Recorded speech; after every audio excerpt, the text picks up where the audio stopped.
The history of medicine is bound mostly to the civilizations and cultures that practiced it. We know that the use of natural remedies were often mixed with spiritual practices common to that culture and that time. Even the laws of the Old Testament were often addressing health issues that were prevalent at that time and in that land. And it even prescribed inspections by the priests for the verification of healing. After that, during the time of the scientific revolution in the 17th century, scientific inquiry was sometimes to be seen at odds with Christian teachings, and which also might mean being at odds with any kind of moral foundation. And then at the time of the Enlightenment, soon after, that only propelled such antipathy even further. Of course, we do have within medicine the ancient idea of the Hippocratic Oath. It was a rather lengthy promise to share what they learned with their family without fee, that they'll follow the dietary practices that they prescribe. And it even says in the original Hippocratic Oath that doctors will not cause an abortion. Today it's been popularly summed up as first, do no harm. So as I was doing research for this episode, I learned that today medical oaths at the time of graduation ceremonies for doctors and medical professionals vary from school to school. And some medical students are even encouraged to write their own oaths or promises, foregoing traditional oaths of conventionally understood ethics, and instead promising to embrace social justice, inclusivity, and innovation. It's true, modern healthcare has allowed us longevity as human beings unseen in millennia. In so many places, it's provided healing for diseases that has dogged humanity for ages. But the reality is, in the US, it's also big business. For instance, in 2021, healthcare, just healthcare alone, accounted for 18.7% of the entire gross national product of the United States, totaling $4.3 trillion. And these days, whenever big money is involved, the best intentions of caregivers may actually take second place to the goals of the almighty healthcare corporation. So the question tonight is, what are the moral implications in modern medicine of such a heavy emphasis on profit? And I want to be honest, while we don't want to paint the entire healthcare industry with a broad brush, because we know doctors are actually frustrated. Most of them want to do the right things for their patients. But the reality is they can be hamstrung by administrators and managers and accountants and CEOs, and ultimately the profit motive to make money for the shareholders. So tonight, we're going to have an honest conversation with Dr. Alex Nikolazakis. He's a cardiologist. He's educated at The Ohio State University. But today, instead of practicing cardiology, he's the associate medical director at the hospice of the Western Reserve. And we're going to find out why that is. So we'd like to welcome Dr. Alex. Welcome to Ancient Faith Today. Thank you. Good to be here. Well, I'm so glad that we actually ran into each other at the oratorical contest there in Ambridge, and I got to know you a little bit and was so impressed with your story about your views on medicine as it is practiced today. And I know that you also have a deep faith in Christ and the Orthodox faith. So before we get started on really what the topic is tonight, Let's learn a little bit about yourself and about your family background and your education and how you came to be a doctor.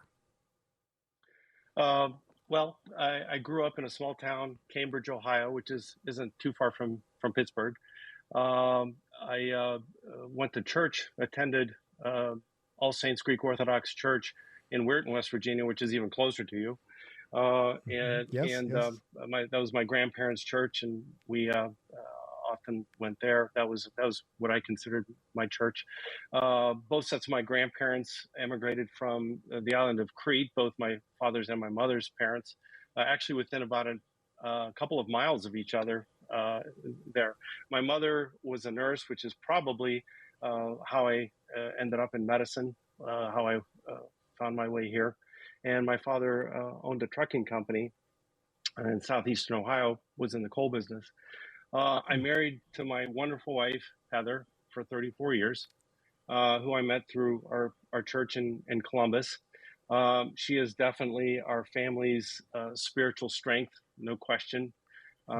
She's been the director of Annunciation Sunday School in Akron, where we now attend church. She has subsequently become the chairman of the Sunday School Committee for the metropolis of Pittsburgh, and also works a little bit with the Archdiocese. She actually is a hospital administrator, and on the side, she opened a home medical equipment business here in Worcester that was sorely needed. We have two sons. One's a physician in Chicago at Northwestern University. He's training to be a sports medicine physician. He's married an amazing young lady, Estelle. They met through the church there and are still very active in the Greek Orthodox community in Chicago. Our younger son, Ethan, is also in Chicago. He's a dentist, also involved in the church, and is dating a wonderful young lady, Marissa, who works with the youth at Ionian Village in Greece. And she's a social worker. So as for myself, I did all my training at The Ohio State University, not to be confused with any other Ohio State University. Right. All told, it was approximately 15 years I was there, between undergrad, medical school, internal medicine residency, and cardiology fellowship. We moved to Worcester in 1996, and I started the first cardiology program here by myself, on call every night, 24/7 for a year. And then it was pretty frequently after that. In 2018, though, there were some twists and turns that I guess I'll talk a little bit more about later, but that led me away from cardiology, and through God's guidance and, again, a lot of my wife's prayers, I found myself as a hospice physician. So that's really kind of, I guess, Let's talk about that, because you mentioned the church many times in describing your background, your family, your wife's prayers. So before, again, we go into the whole story, tell us about the role that Christ plays in your life and your faith, and the role of the church in your life, and how that has maybe colored the way that you see some of the ethical and moral issues that you've encountered as a physician. Well, the Orthodox Church, that's all I remember growing up from the beginning, with my grandparents, my parents. The church they were very deeply embedded in the church.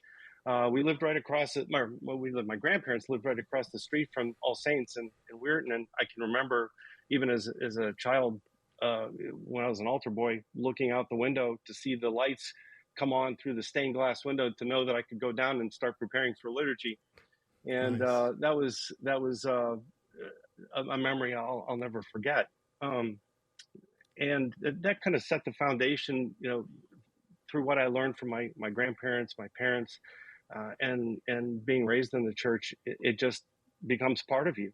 And then came Camp Nazareth, and my gosh, I mean, the experiences at Camp Nazareth, which I'm sure you're familiar with, were unbelievable. And that again, just firmly ingrained that foundation and the moral and the ethical, I guess, substance that I feel has led me to this point.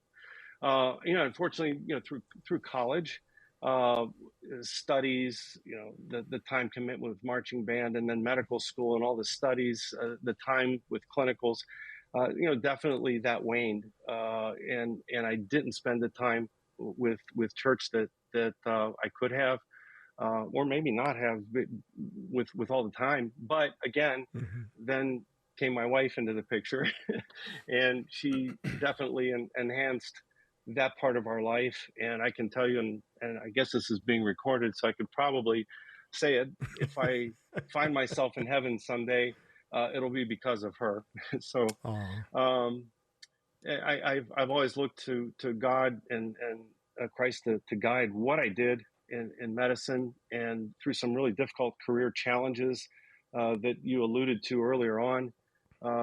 It was difficult to endure seeing some of the things that I saw, and have that foundation. It really was tough, but definitely, if it weren't for Christ and our church and our faith,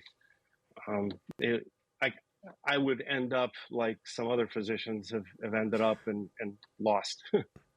Well, I was going to ask you that. What is your sense of the medical community and religion? In my particular parish, I have a lot of medical professionals, and we're very fortunate. I know many Orthodox medical professionals, but obviously I don't work among medical professionals. So as a doctor, did you find that medical professionals embraced a religious worldview of some kind? Was it more or less common to know that doctors believed in God or had a particular religious persuasion or not? Or is that difficult to surmise? There were a substantial number of physicians, and I can tell you that even today, that have a deep faith, a Christian faith, and hold that very fast. I can tell you that the system is not that, and is pulling a lot of physicians away, or trying to take that out of the equation, our faith. Wow. That was one of the things that drew me to hospice, is that it's important. I mean, one of the ladies in church, who's actually the director of our Summit County Medical Society, told me, she said, you're perfectly suited for a hospice. You're well prepared. She says, you're Orthodox. Wow. And that just hit me. It was a coffee hour with a Kuluraki and cafe, so for those of you who are Greek Orthodox, you know what that is. Yeah, right, coffee and cookies. So it just hit me, and it stuck with me. It was a really important moment for me to hear that. Simple as it is. But as far as the rest of medicine, it is definitely becoming secularized, and social concepts are being introduced and almost indoctrinated, trying to indoctrinate medical staff and healthcare providers, employees, with concepts that just are not congruent with our faith. So let's remind our listeners and viewers, if you're on YouTube right now, we're doing a beta run of our live video. So you can go over there and make comments right in the chat. You can give us a call at 1-855-237-2346, or send us a text message if you have a question to 412-206-5012. So Dr. Alex, you have been in medicine for decades now. Have you noticed over your many years of practice that the way medicine has changed, or has it changed, I should say, from when you began to when it is not so much the practice of it, meaning the medical procedures, but rather the way that it's managed? How has that changed over the years, and how does it affect you as a physician? How does it affect medical professionals? Well, yeah, there's been a dramatic change. I mean, that's stands to reason. It's why we are where we are. I mean, in the 1990s, the 2000s, early 2000s, physicians and before that were independent. They were private or independent or in private groups. But then Medicare insurance companies started implementing cuts in reimbursement, and physicians were unable to sustain their practices, the overhead, all those things that run a business, I guess, so to speak, the business aspect of it. So they started to develop creative ways to maintain the revenue. They sometimes would perform, they would admit patients and perhaps stabilize them and then discharge them and perform tests in their office that otherwise used to be performed in the hospital. So that was one way, depending on what specialty, that they would recoup. You've probably been in physician's office and you'll see, or have been perhaps, and they might sell vitamins, or some physicians would turn to skincare solutions and that kind of thing, right. To recoup some of that. But as the overhead began to rise and reimbursement declined significantly, the government would continue to cut reimbursement. They were struggling. And I remember when our cardiology group really began struggling, group of 33. And eventually what happened is hospitals stepped in. They didn't want to lose their physicians. So hospitals stepped in and began hiring physicians and employing them. So hospitals and physicians would share in the revenue, and everybody was happy, kumbaya.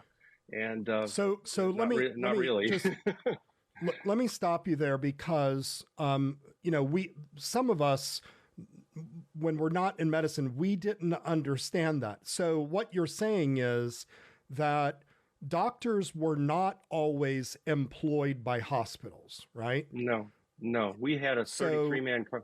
No, go ahead. So how would that work? So let's say in 1970, 1980, you go to the hospital and a doctor comes to the hospital. So is it just basically from a financial standpoint, the hospital's charging you for their bed and whatever things are there, the medicines and so forth, and the doctor is charging you for the visit? But correct. They're not, I mean, they just happen to be in the same building, but financially that's not right. That's the way it worked, right? It was just separate. Right. There was, hospitals would, for example, if you did a test, the physician would read it. He would get paid for the interpretation, and the hospital would get paid for what they called the technical fee. And this is where the technical fee, for example, and the only reason I know this, just echocardiograms are what I did. An echocardiogram a technical fee might be $800 and some reimbursed for doing it. For reading it was $25, $50. So a huge disparity. And that's where physicians, I mentioned, started doing procedures in their office. They would discharge the patients and do these, and they would do the whole thing. And hospitals were losing, their procedures to the physicians. So all of a sudden they said, well, why don't we work together, and so to speak, and you're struggling as physicians to maintain overhead, and we'll get together, we'll hire you, you work for us, and again, there'll be kumbaya and everything will be wonderful. So the way that it works today, and so we're fast forwarding to today, and when did you say this really started? Our probably mid 2000s. Like ours was in 2008 that our cardiology group eventually became part of a hospital system, and we became part of our local hospital. So yeah, So then you become an employee of correct. the hospital system, and the Right. system is kind of managing everything. They're managing groups of doctors, they're Hmm. managing the operating room, they're managing the costs. Okay, so just to kind of make that very clear. Now, so how does that affect the way you actually practice medicine toward the patient? I'm going to talk about the patient in a second, but how does it affect you as a medical professional?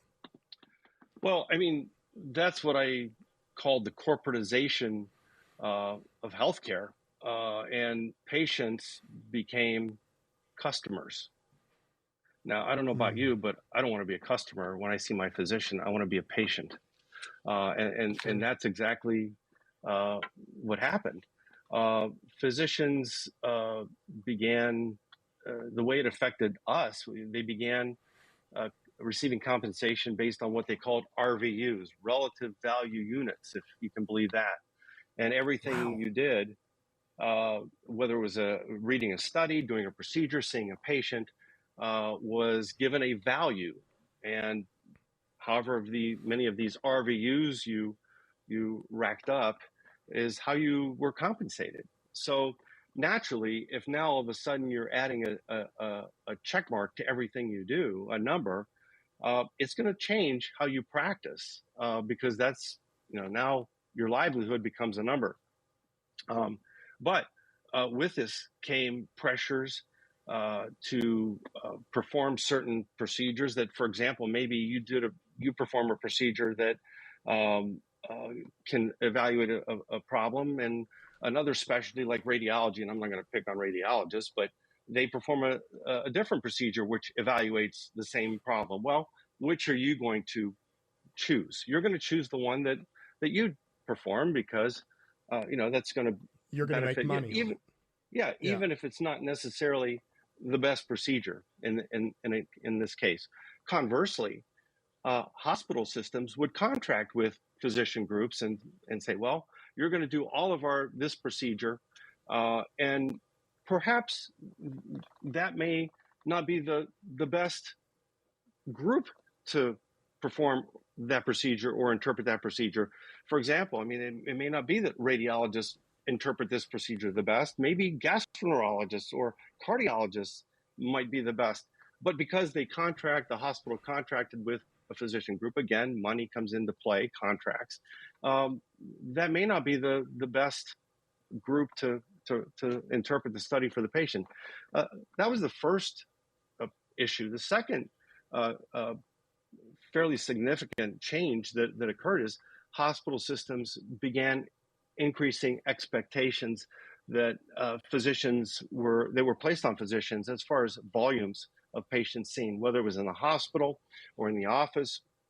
And that, as you can imagine, those higher volumes whittled away at the amount of time that physicians were able to spend with their patients. Mm. I've heard of hospital systems that in their computer they have 10-minute slots, and you have 10 minutes to see a patient. Well, I mean, I don't know about you, but if you're Greek, 10 minutes is, hugs and kisses and hello, how are the kids? And then you might get through the 10 minutes. And when Right. you're, in our church, you see a lot of patients from our church. So anyway, Yeah. I made my point. In 1996, I may have seen 18 patients on a busy day in the office. By Mm. the time I finished in Worcester, I mean, we might be seeing 30, 35 patients in a seven. So Wow. you could do the math, and you could see that it doesn't give you the time to spend with your patients. And then throw in this other, I want to call it evil. I'll step out on a limb and call it evil.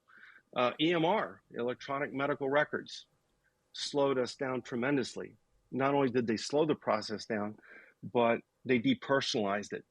I would have to sit and look and click boxes, and instead of Christ guiding my hands to touch the patient, the mouse click was guiding my hand.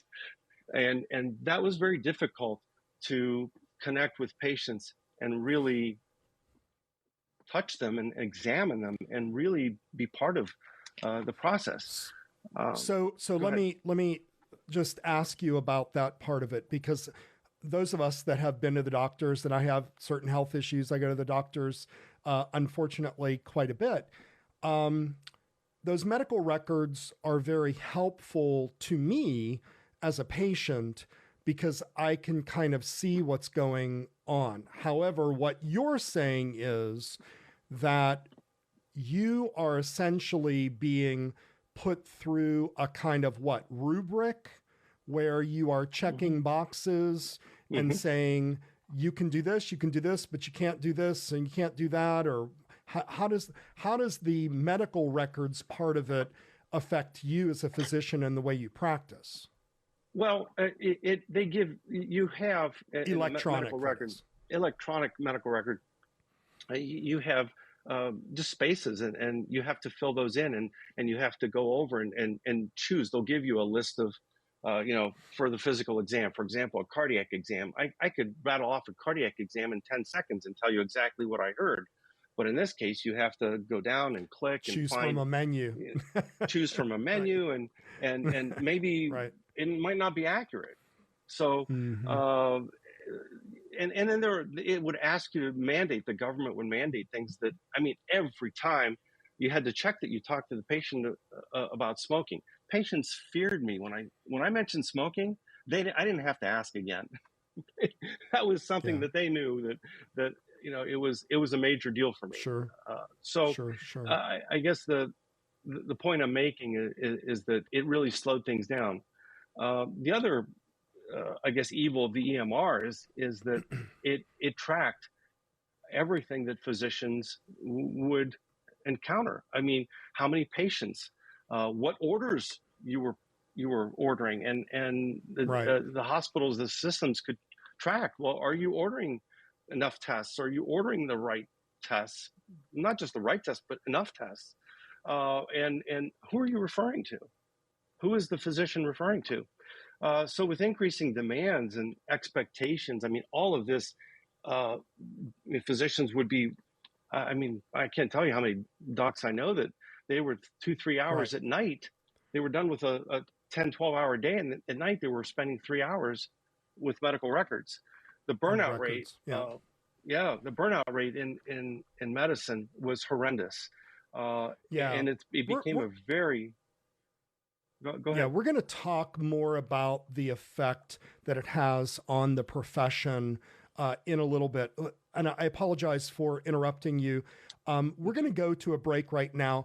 Gail, I see you on YouTube there. I see your comment. We're going to come back to that right after a short break.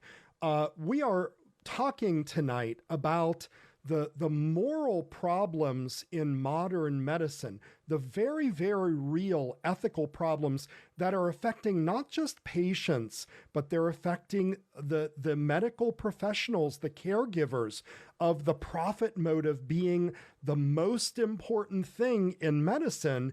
And it's causing a problem both with people's health care. It's causing a problem with the profession itself.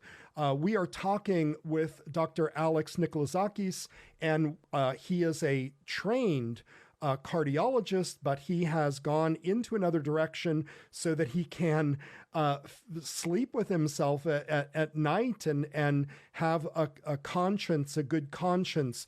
Welcome back to Ancient Faith Today. We're talking with Dr. Alex Nikolazakis, and we're talking about medical ethics, the morality of modern medicine, and how we can be more aware of these problems so that it's not necessarily affecting our health, that we can encourage doctors to speak up, to speak out, to be honest about the issues that they're having. And so we're very grateful for him. So Dr. Alex, a comment came in on YouTube, and it says, from Gail, it says, I found that here in Kansas, we cannot get the right help for my daughter's back and her other problems. So the question here is, all the changes that we've talked about so far, it seems like, and it's a terrible burden on the doctors, because the doctors, most of them, I can't speak for all of them, but most of them want to do the right thing. But the system, the healthcare managed system, can hamstring them or block them from being able to do the right thing, or pressuring them into doing things in a way that is not necessarily productive. Let's turn now to the patients. How does this system affect the patients? Is it a positive effect on the patients, or is it a negative effect on the patients?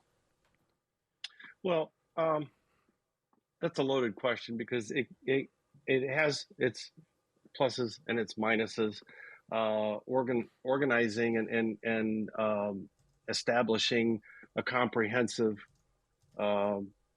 system, with a hospital system that offers everything. It's encouraged hospitals by becoming corporate competitors, and they have fierce corporate competitors.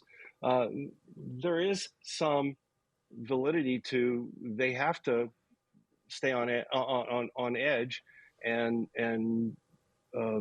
be on the state of the art to be able to compete. So that's probably a positive of, competition always lends to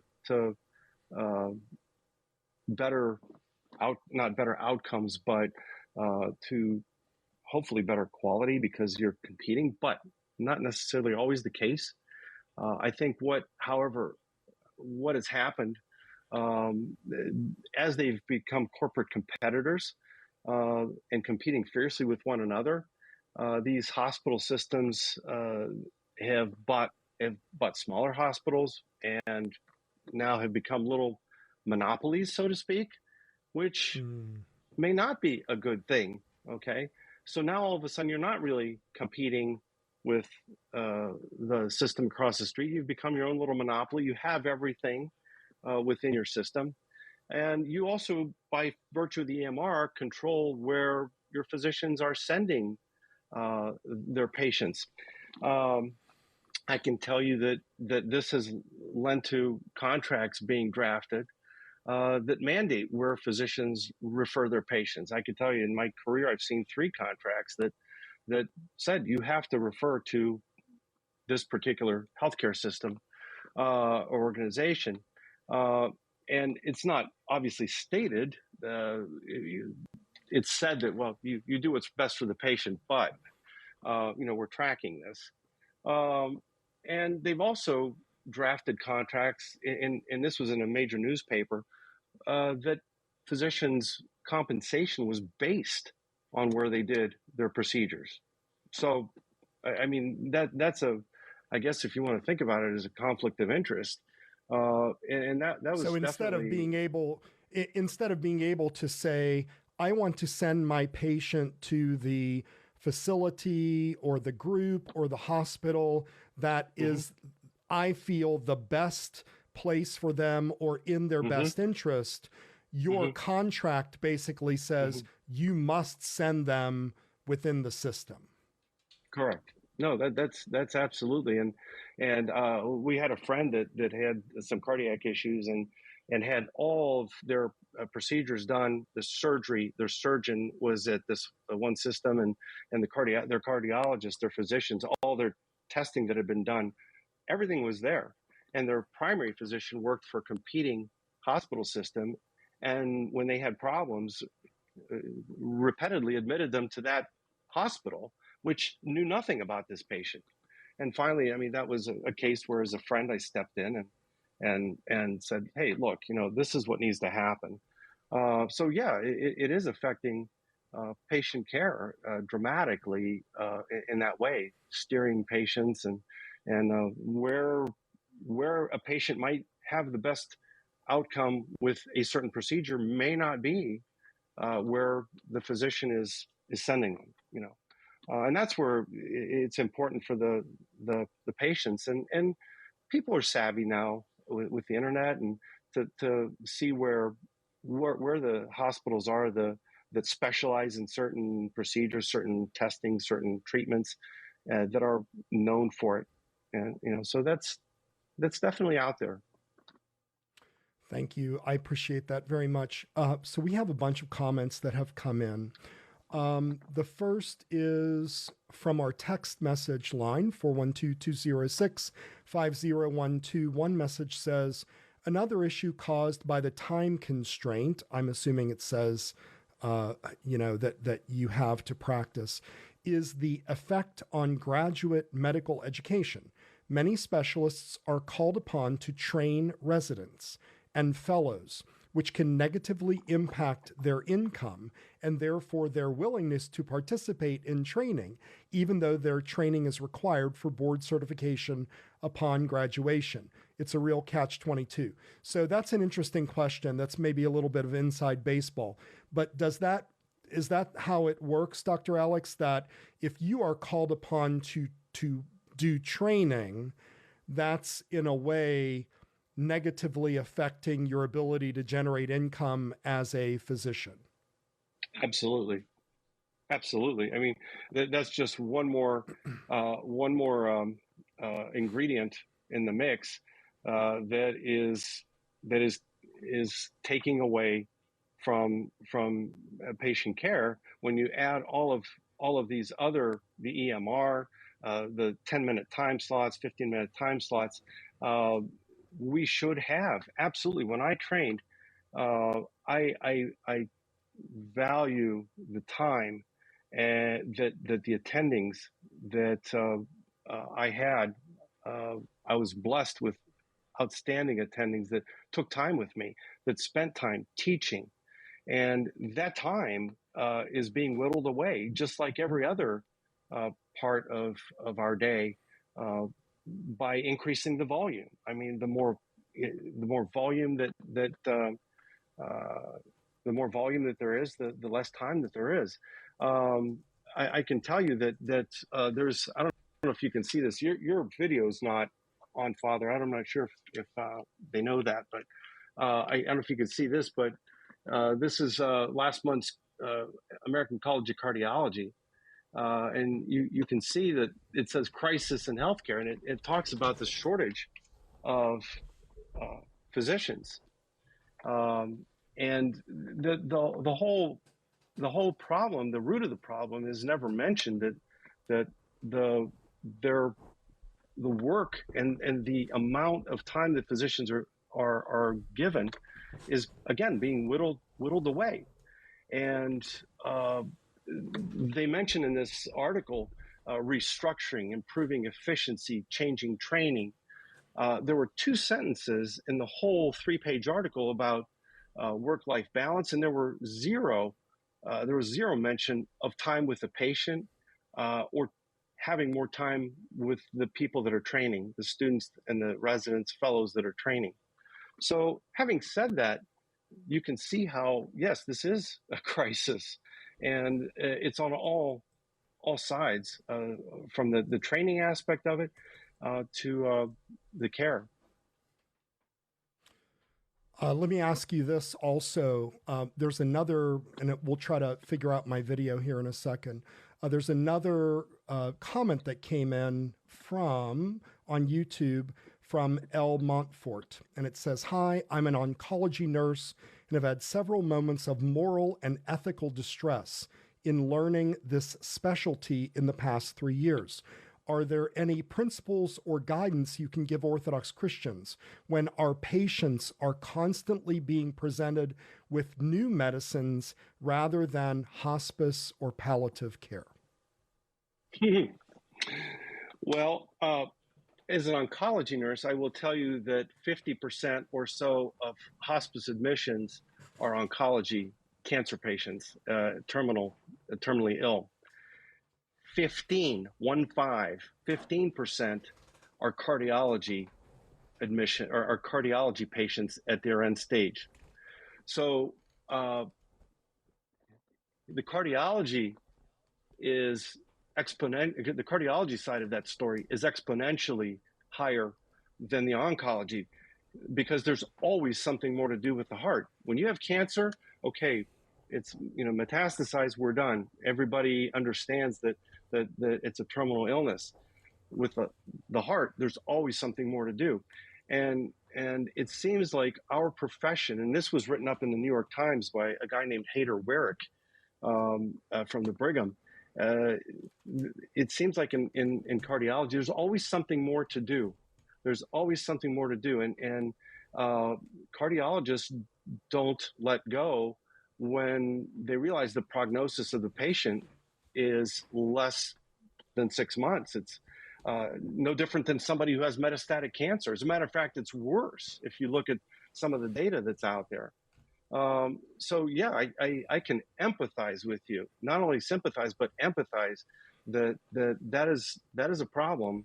And that was, again, one of the things I witnessed and that drove me from cardiology to hospice was exactly that concept. And one just has to have that heart-to-heart conversation with the patient and outline what the implications of the treatment, especially when you're delving into chemotherapeutic agents, and how the quality of life may very much decline. And it's no different with cardiology. I mean, there's some procedures that, it may not improve things. Oftentimes we hope, we pray that it does. But right. I don't know if that answered your question, but that was my shot. Thank you. Thank you. That's very, very helpful. So there's another comment here, and I'm not going to read all of it because it's a little bit personal, but basically she says that she is suffering from depression and she's raising her daughter. She doesn't want this to affect her. She needs help, and she's afraid that she'll just get drugged up. She doesn't trust the system. So doctor, I'm going to contact her after, I'm sorry, I don't know if this is a male or female. I'm going to contact this person after the show. But basically, this person is asking, I would love to see a psychiatrist coming from an Orthodox Christian perspective. I'm at a loss as to what to do. When patients come to you with a kind of very specific issue, right? And they're saying like, look, I don't want to go down this road. I don't want to go down that road. How do you handle that as a physician, right? Because obviously this person is suffering. She's fearful of the system, but she needs some help. I keep saying she. This person needs some help. So what do you do at that point as a physician? What I always did. Now, again, this wasn't psychology, psychiatry, what I did, but there were a lot of important decisions that had to be made, and life-threatening decisions that had to be made. I very much offered multiple options to the patients, but I didn't hesitate. And even now, as a hospice physician, I didn't hesitate to say, look, I think if you were my mom, if you were my dad, my brother, this is what I would do. Good. And this is, I really put my heart into as if this were my family member. This were my spiritual family. And I've taken care of a lot of spiritual family and family. And I can tell you that I look at it that way with the patients. I can't tell you how many times in hospice they tell you you're not supposed to interject your past family experience. But right. I can tell you that I use my mom's plight with Alzheimer's repeatedly to describe to patients what we went through and what we did to cope. And when hospice came to her side, and when hospice came to my father's side when he had cancer, what that meant and what that looked like and how we viewed it. I tell them I take my physician hat off and I'm putting on my my friend hat, my acquaintance hat, Good. and Good. to tell them, right or wrong, that's how I approach that particular concept. I think it's a very good, I love the way you frame that, because on the one hand, you're saying as a physician, the healthcare system has kind of forced you into a box, forced you into a pull down menu, right? Mm-hmm. And so at this point, you're saying, hey, I don't need, I'm just going to refer to you as human to human, right? Mm-hmm. So I think that's much, much better. All right. I believe we have a caller. And so it is James. James, welcome to Ancient Faith Today. You're on the line with Dr. Alex Nikolazakis. Thank you. I just had a question for Dr. Alex. Given all the changes he has seen and all the journey he's been through, how are you advising your son who's going into medicine? Interesting. Well, one's a dentist.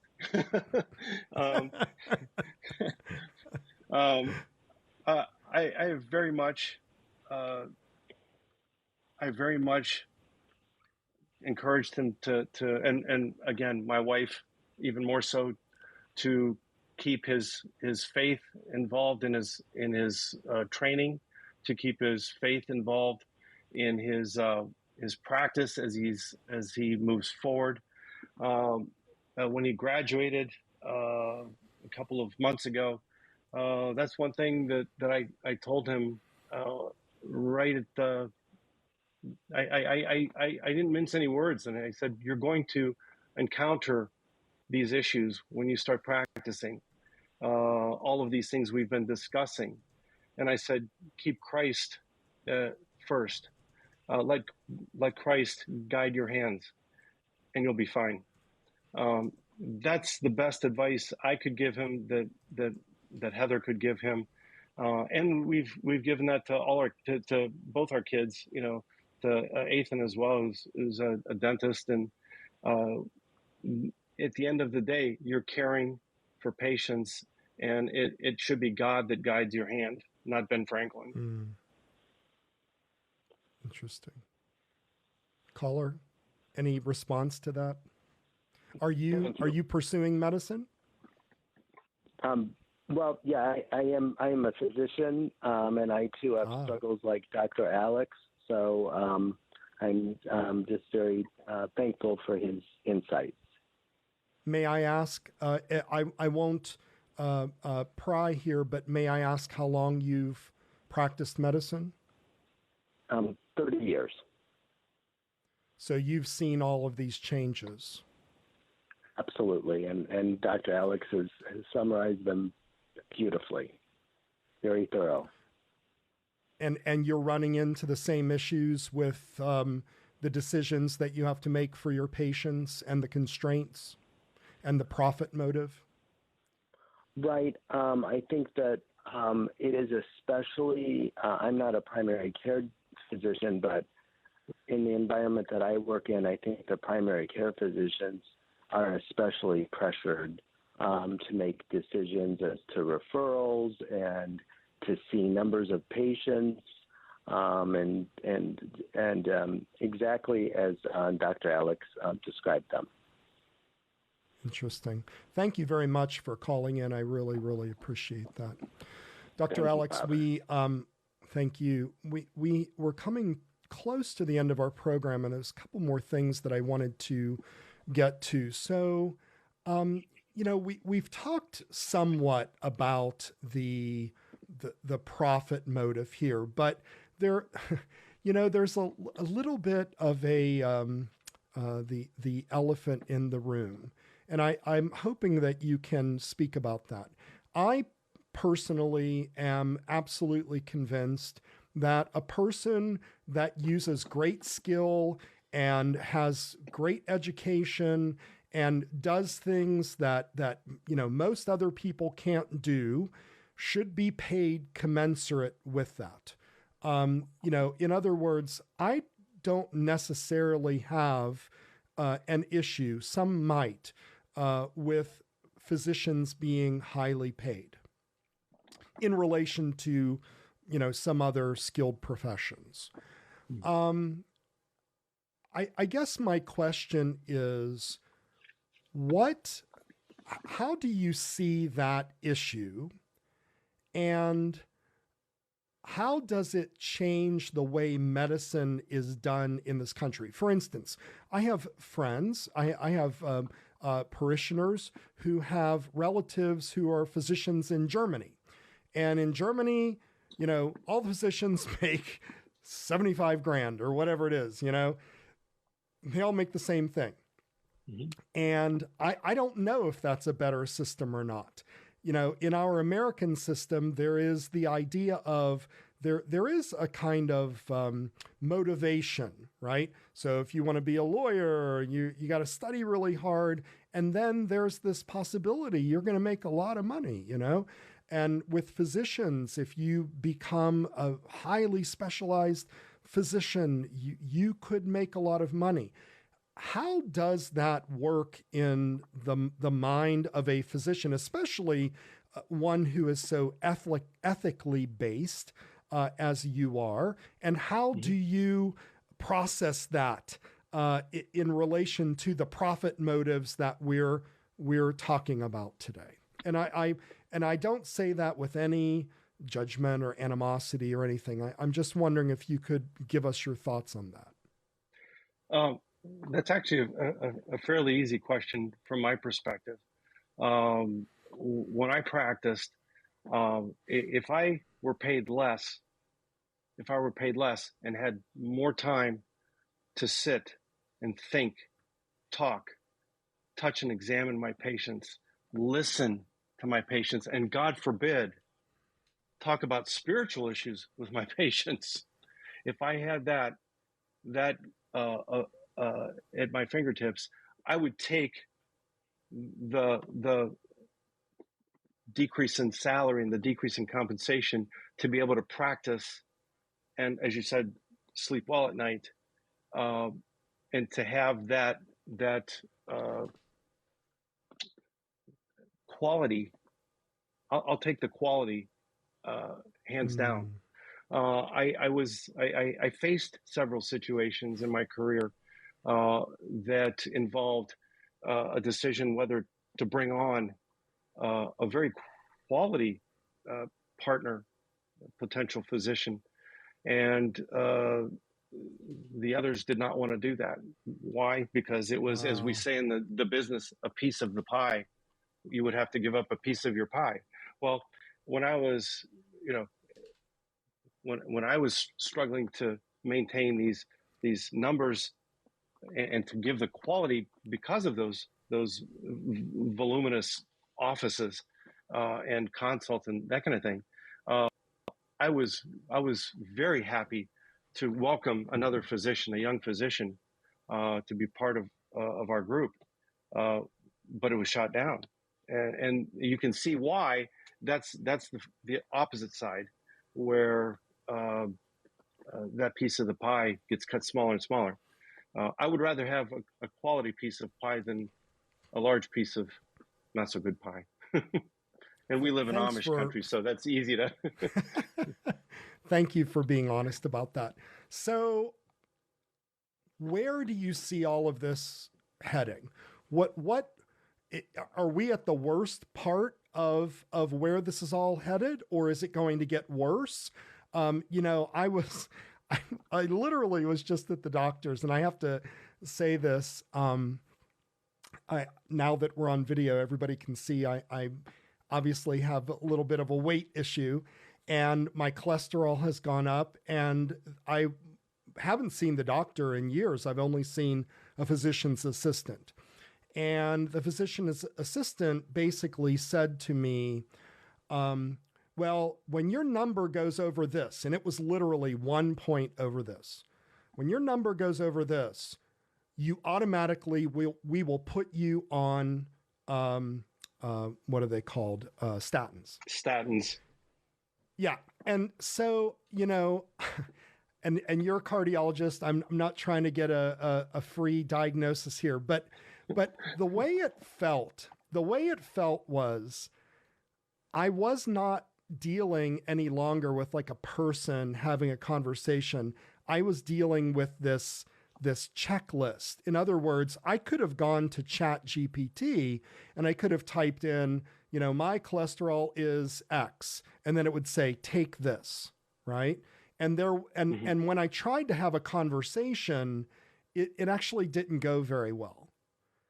So is that where we're headed? Are physicians going to be replaced with Chat GPT because physicians are being forced to use drop-down menus and here's your choices of diagnosis and here's your choices of prescriptions?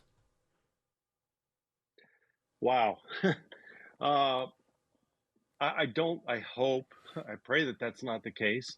I don't think it's going to be the case that that physicians are going to be replaced. But of course, you're hearing now the latest jingle on the radio is artificial intelligence and making decisions, based on what a computer spits out.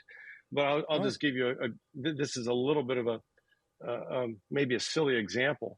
But at one point in my career, I had gotten a consult, and I was getting consults, not just one, for lethal arrhythmias. And I went to see this one patient. I looked at this EKG and I said, "Wait a second, what's wrong with this?" And the referring physician, the hospital said, "Well, it says that they have third degree block." I said, "I don't see third degree block." He says, "Yeah, look." I said, "I don't see it." And he said, "Look, the computer says third degree block." and I just, my jaw just hit the floor. So no, I don't think that that's going to happen. However, the physicians, physicians' assistants, nurse practitioners, providers in general are all facing the same issue, is that the volume that is being expected for them to maintain in order to generate the dollars is not congruent, is not consistent with, it doesn't lend to good patient care. That's the bottom line. So if we're willing to be compensated, but perhaps compensated to see less patients, but more quality with patients, that is definitely where I would hope to see things going. And there are some value-based models out there that are coming out, where you check certain boxes and you get paid for that patient. However, what that is in code is you're going to be seeing a whole lot more patients and you're going to be checking a lot more boxes, and then that's out there, and I've seen it firsthand. Can we end with this one question, however? And that is, and it kind of goes back to what we were talking about before with the patients. How can a patient in this system best advocate for what they actually need? Even up against a big, giant healthcare system that may not have their best interest in mind. What is a patient to do? Well, I'll tell you, let's go to a very basic culture, the Amish. The Amish have developed patient navigators. They have people that they actually hire that are nurses, nurse practitioners. Just south of here, there's one of the nurses I worked with, wonderful lady, became a navigator for the Amish. She used to be Amish, her family was. And that's where it's going. You need somebody. As far as the average person, I mean, I can't tell you. It's one of those things we just kind of laugh in our family. How many times a week family members, friends will call and ask for guidance, and it's my honor, it's my privilege to guide them through things. And I can tell you, even when my father was sick, he went through some surgeries and some case, a case where he would have not survived if I wouldn't have been there as a physician to examine him at home and say, no, we need to go back to the hospital because this is happening. And then when he finally was diagnosed with his cancer, I was looking at his CAT scan, and the mantra was get them in and out of the hospital. And I was looking at the CAT scan, and I said, this is not pneumonia. He had a fever and cough, and I said, this is not pneumonia. I said, this is cancer. And fortunately I reached out to one of my classmates, and he took the reins. We got him back into the hospital, and unfortunately it was metastatic cancer, and he didn't survive it. But that would have never think about, he had to go into the hospital twice, when the first time, if they would have, done the due diligence, and had the time to look and evaluate, the story might have been not different in the end, but the path that was taken would be different. So it's patients get a family member that's yes, they should speak up, and absolutely speak up, ask questions, and challenge. I mean, and I sometimes we get frustrated when we don't have the time and patients are challenging us. Again, that goes along with that conversation, to have time. But I can tell you that we as physicians, you asked at one point, I think we were talking, and you said, what do physicians say about this? Well, what we say is, what are we going to do when we need care? That's a major, that's because we see what's happening, and we question what's going to happen when we need the care. Who's going to be our advocate? So it's out there. Yeah, there's one last comment that came up on YouTube, and it is related. We could just go off on this one. It says Orthodox Christian healthcare providers need to stay strong and resist euthanasia, because that's what we're seeing in Canada right now, right? Just if somebody wants to take care of their problems by, assisted suicide, then let them do it. And that's probably very cost effective for healthcare systems. That's why it unfortunately is being pushed by the government. But, that wasn't our topic tonight, but I had to kind of put that in there because Peruco wrote that on there. I thought it was kind of an interesting commentary. Any last comments, Dr. Alex, before we go? I just want to say thank you for having me here. I want to thank my family, my colleagues. We have a group called the Holy Mercenaries Medical Society at church. We're actually having St. Panteleimon liturgy tomorrow evening. It's a wonderful group of physicians, and they're all very spiritual. And I am so blessed to have colleagues like that in our church, and my family, my kids. I pray that they have success, and that our colleagues have success in incorporating our faith and maintaining our faith. There's a lot of challenges out there today, as you know, and this could be another 3-hour in secularization of medicine, and it's just it's a challenge to maintain the faith. Promise us you'll come back soon, and we'll have that conversation. Okay. Okay. Thank you very much, Dr. Alex. God bless you and everything that you do. Before I share a few final thoughts, I want to offer my sincere thanks to Dr. Alex Nikolazakis for joining us tonight. Thanks to Matushka Trudy for engineering the program, to our show production assistant, Melissa Graff, for her work behind the scenes, for everybody that's listening in, and for those who will be listening. Before I read, and Dr. Alex mentioned the St. Panteleimon, we're going to read his Kontakion. Next week, we're not going to be live, but we will premiere the show that's going to be pre-recorded. We're going to premiere that at 9 p.m. Eastern next Tuesday, 8 p.m. Central. And the reason why is Ancient Faith is moving to a new, larger studio. We're growing so much that we need a new studio. So that's really good news. But we're going to be pre-recording our program, and that program is going to be about, get it, female deaconesses. And I know that's a hot topic, so we're going to talk to a scholar about that.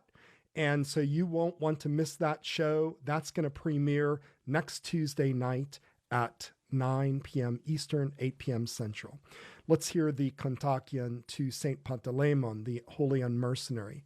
Since you are an imitator of the merciful one and have received from him the grace of healing, O passion bearer and martyr of Christ God, by your prayers heal our spiritual ailments, always driving away the temptation of the enemy from those who unceasingly cry, "Save us, O Lord."